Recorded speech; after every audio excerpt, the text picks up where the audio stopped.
बिस्मिल्लाहिर्रहमानिर्रहीम। मेरे अज़ीज़ तलबा और तालबात, अस्सलाम वालेकुम। मैं आपकी उर्दू की टीचर आपसे मुखातिब हूँ। आज हम करेंगे कहानी सच की बरकत।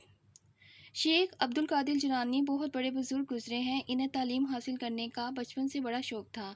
इन दिनों बगदाद इल्म व अदब का गहवारा माना जाता था। शेख अब्दुल कादिर जिलानी की ख्वाहिश थी कि वो बगदाद जाकर इल्म हासिल करें।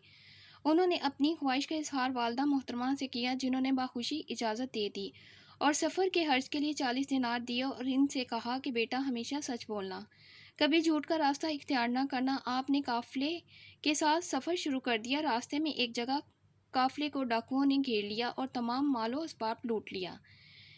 एक डाकू ने शेख अब्दुल कादिर जिलानी की तलाशी ली तो कुछ ना पाकर पूछा, तुम्हारे पास क्या है? आपने जवाब दिया, 40 दिनार है।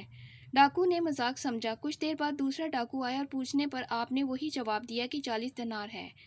डाकू मजाक समझकर आगे बढ़ गया। इसी तरह यके बाद दीगरे 3 डाकू आए। सब ने मजाक समझा, लेकिन तीसरा डाकू आपको अपने सरदार के पास ले गया। डाकुओं के सरदार ने जब पूछा, लड़के तुम्हारे पास क्या है? तो आपने कहा, मेरे पास 40 दिनार है जो कुर्ते में सिले हुए हैं।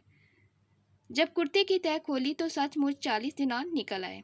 सरदार समेत तमाम डाकू ये देखकर बहुत मुतासिर हुए और लूटा हुआ तमाम माल लोगों को वापस कर दिया और आइंदा डाका डालने से तौबा कर ली।